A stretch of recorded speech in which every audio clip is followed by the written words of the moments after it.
Your brain on love looks almost identical to your brain on cocaine. That's not a metaphor. That's an fMRI scan. Neuroscientists have found that romantic attachment activates the exact same reward system as addictive drugs. Same regions, same chemicals, same dependency. Which means when someone you're bonded to suddenly isn't there anymore, you don't just miss them, your brain goes into withdrawal. But here's what's interesting. Most women accidentally destroy this effect without realizing it. They do one specific thing that shuts down the entire response. There are 5 psychological mechanisms that determine whether he can't stop thinking about you or moves on completely. Let's start with the most important one. Scientists have identified 5 mechanisms that control whether someone misses you or forgets you. Most people trigger 0 of them. Some accidentally trigger 1 or 2 and think they got lucky. We're going through all 5. Each one is backed by real research. And the last one, the one almost nobody talks about, might be the most powerful thing you learn today. When you spend time with someone you're falling for, your brain floods with dopamine. It's the chemical behind that buzzy, can't stop smiling, checking your phone every 10 seconds feeling. Your brain gets used to that hit. It starts expecting it. It builds its entire reward system around it. And then you're not there anymore. Researchers at the University of Colorado studied what happens in the brain when a bonded partner disappears. They found that the areas responsible for craving and emotional pain, the nucleus accumbens, the anterior cingulate cortex, light up like a Christmas tree. The same regions that activate during drug withdrawal. His brain isn't just sad, it's hungry. But here's where most women get it wrong. They think if a little absence works, a lot of absence must work better. So they disappear for weeks. They go full no contact. They ghost, and that backfires badly. A 2024 study from the University of Colorado on prairie voles, one of the few mammals that form lifelong pair bonds like humans, found something fascinating. When bonded partners were separated for a short time, their dopamine surged at reunion. But when they were separated for too long, the dopamine response vanished completely. The researchers described it as a neurological reset. As far as the brain was concerned, the bond was gone. So the science is clear. Short strategic absence creates craving. Long dramatic absence creates a clean slate. You don't want him to get over you. You want him reaching for his phone. Sorry for the interruption, but if you're enjoying the video, consider subscribing to my channel. I'd like to reach 1,000 subscribers before the end of July. So click that subscribe button.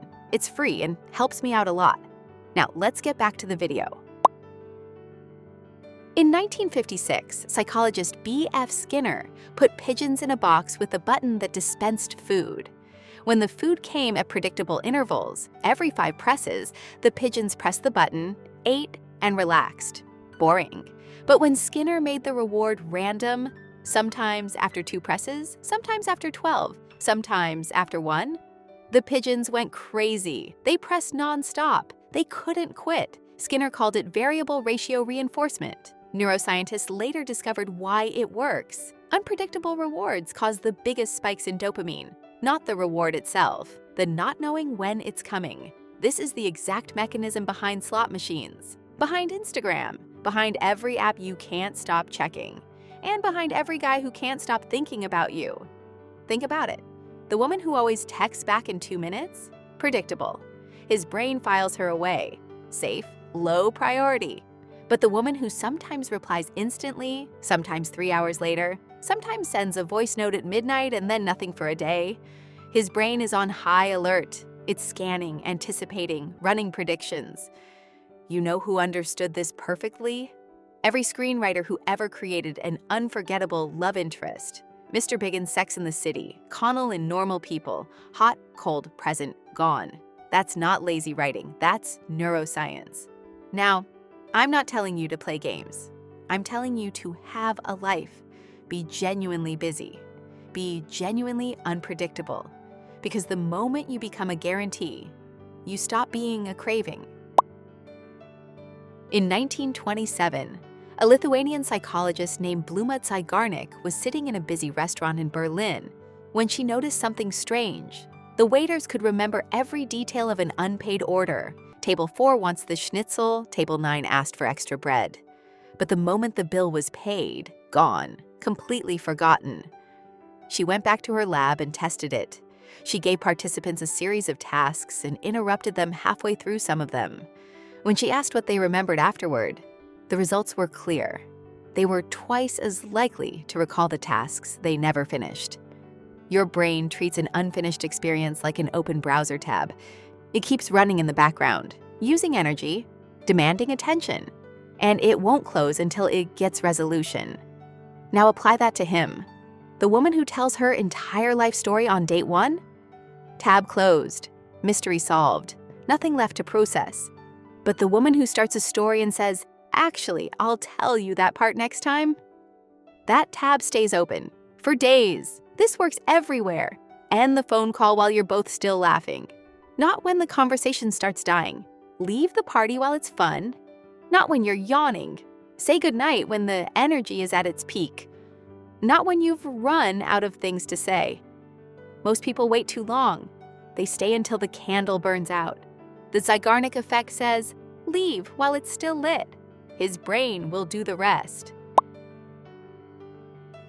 Here's something most people don't know. Every sense you have, sight, sound, taste, touch, gets routed through a relay station in your brain called the thalamus before it reaches your memory and emotion centers. Every sense except one, smell. Smell bypasses everything. It takes a direct shortcut to your amygdala and hippocampus, the two regions that control emotional memory. No filter, no delay, instant access. Neuroscientists call this the Proust effect, named after the French novelist who described how the scent of a cookie brought back his entire childhood in a single wave. And research backs him up.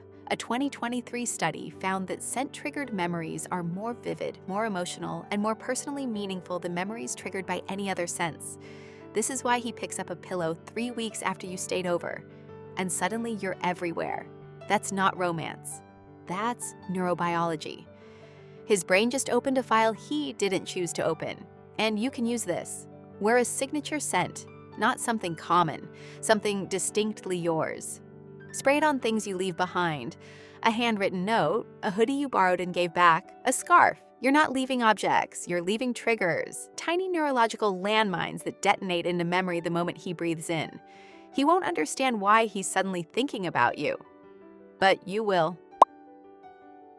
In 1993, Nobel Prize-winning psychologist Daniel Kahneman ran an experiment that changed how we understand memory. He asked patients to hold their hand in painfully cold water. One group endured 60 seconds of intense cold.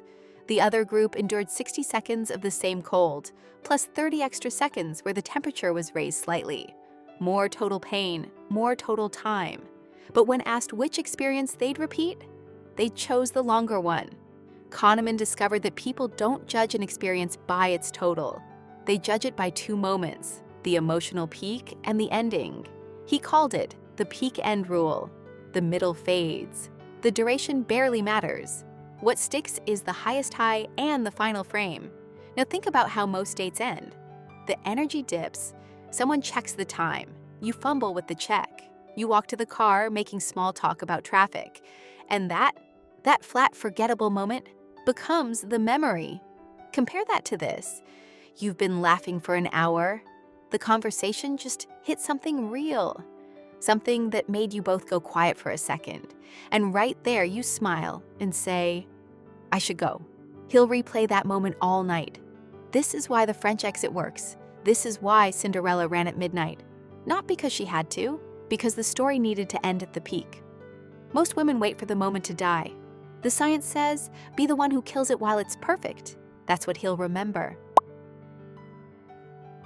So now you know, missing someone isn't random. It's not luck. It's a neurochemical sequence, dopamine withdrawal, unpredictable reinforcement, open loops, sensory triggers, and a final frame that burns into memory. 5 mechanisms, all backed by science, all within your control. But here's the thing. There's a 6th mechanism we didn't cover today. Researchers say it's more powerful than all 5 combined, and it has nothing to do with what you do when you're apart. It has everything to do with what you do when you're together. That's the next video.